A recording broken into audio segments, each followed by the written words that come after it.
Avril 1945, Berlin s'écroule. Dans le bunker du Führer, une atmosphère crépusculaire règne. Nous sommes à la toute fin du mois d'avril 1945. Le Troisième Reich vit ses dernières heures. Et pourtant, dans cet enfer, un homme est appelé à prendre une fonction suprême, commandant en chef de la Luftwaffe. Son nom ? Robert Ritter von Graim. Un nom peu connu, mais dont l'histoire mérite d'être contée. Car sa nomination est autant absurde que tragique. C'est l'histoire d'un soldat fidèle, jeté dans la gueule du chaos, pour diriger une armée aérienne qui n'existe plus. Von Graim est né en 1882 à Bayreuth, en Bavière. Lorsqu'éclate la Première Guerre mondiale, il sert comme artilleur, mais devient rapidement pilote. C'est dans le ciel qu'il gagne ses galons de héros, il accumule plus de 20 victoires aériennes et devient un à respecter. Sa bravoure lui vaut la très prestigieuse Croix pour le mérite, et surtout un anoblissement, d'où le von dans son nom. Après la guerre, alors que l'Allemagne humiliée est contrainte par le traité de Versailles de dissoudre son armée de l'air, Graim reste un militaire convaincu. Il intègre les forces terrestres, mais son cœur reste fidèle aux cieux. Durant les années 20, il se rend même brièvement en Chine pour former des pilotes chinois. Là-bas, ironie du sort, il croise un autre conseiller militaire allemand, Alexander von Falkenhausen, qui sera plus tard gouverneur nazi de Belgique. Le monde est petit, même pour des soldats errants d'un Reich défunt. Un officier discret mais fidèle du Troisième Reich. Lorsqu'Hitler prend le pouvoir en 1933, Graim réintègre naturellement le cercle des militaires allemands. Il gravit les échelons de la toute jeune Luftwaffe, l'armée de l'air recréée par le régime nazi en violation flagrante du traité de Versailles. Mais contrairement à Göring, le flamboyant et corrompu chef de la Luftwaffe, Graim reste dans l'ombre. Il ne porte pas de manteaux extravagants, ne se gave pas de morphine et ne collectionne pas les tableaux volés.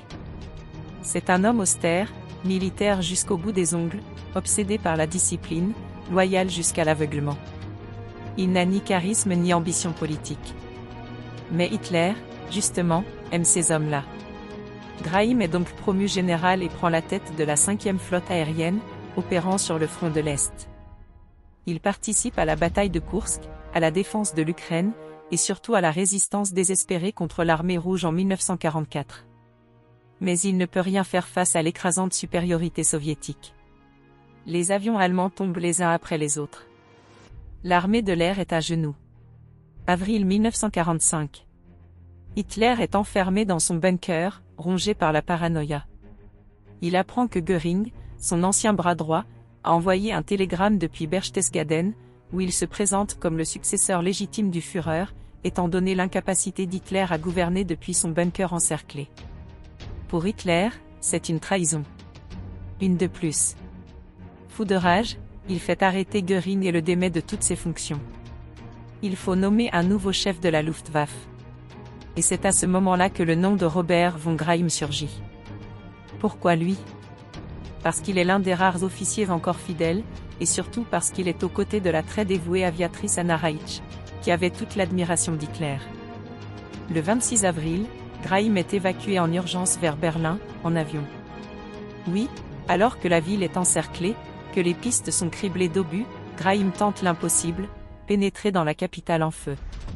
C'est Anna Reitsch qui pilote l'avion. Lors de l'approche, un tir de la DCA soviétique touche l'appareil. Graim est gravement blessé à la jambe. Mais Reitsch, volant à ras des toits, parvient à se poser sur une avenue berlinoise transformée en piste de fortune. Scène digne d'un film. Graim est porté jusqu'au bunker. Hitler, ému aux larmes, embrasse sa fidèle aviatrice et nomme aussitôt Graim, général Feldmarschall, et commandant suprême de la Luftwaffe.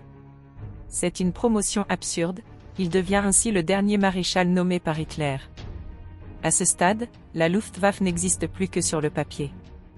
Lorsque Graim prend officiellement ses fonctions, il ne reste que quelques escadrilles, à peine opérationnelles. L'essence manque. Les avions sont détruits, cloués au sol ou tombés aux mains de l'ennemi. Les pilotes sont soit morts, soit capturés. Hitler, dans ses délires, pense encore qu'une contre-offensive aérienne pourrait changer le cours de la guerre. Graim, lui, ne dit rien. Il écoute. Il obéit. Mais il sait que tout est perdu. Dans une dernière tentative de sauver le Führer, Graim et Reich quittent le bunker dans la nuit du 28 avril. Ils s'envolent à nouveau dans un petit appareil, toujours piloté par Reich, et parviennent à s'échapper in extremis. C'est l'une des rares évacuations réussies du bunker. Quelques jours plus tard, Graim est capturé par les forces américaines en Autriche. Ses blessures ne sont toujours pas soignées correctement. Placé en détention, il comprend vite que les Alliés veulent l'interroger, notamment sur sa proximité avec Hitler et les derniers jours du régime. Le 24 mai 1945, il se suicide en avalant du poison dans sa cellule, à Salzbourg. Un dernier acte d'un homme qui avait juré fidélité à un Führer jusqu'à l'effondrement. Un homme qui, jusqu'au bout, aura servi une cause condamnée. Sans jamais poser de questions. Sans jamais se rebeller. Robert Ritter von Graim est une énigme. Il n'était ni un fanatique notoire comme Himmler, ni un monstre idéologique comme Goebbels. Il n'était pas non plus un profiteur cynique comme Göring. Il était un soldat pur, droit, rigide, et c'est peut-être ce qu'il a perdu. Son nom restera à jamais associé à la fin du Reich. Il a dirigé une armée qui n'existait plus, dans une ville en flammes, au service d'un homme déjà mort dans son esprit. Merci d'avoir suivi cette plongée dans l'un des derniers chapitres du Troisième Reich. Si ce genre d'histoire vous passionne, pensez à liker cette vidéo et surtout à vous abonner. À bientôt.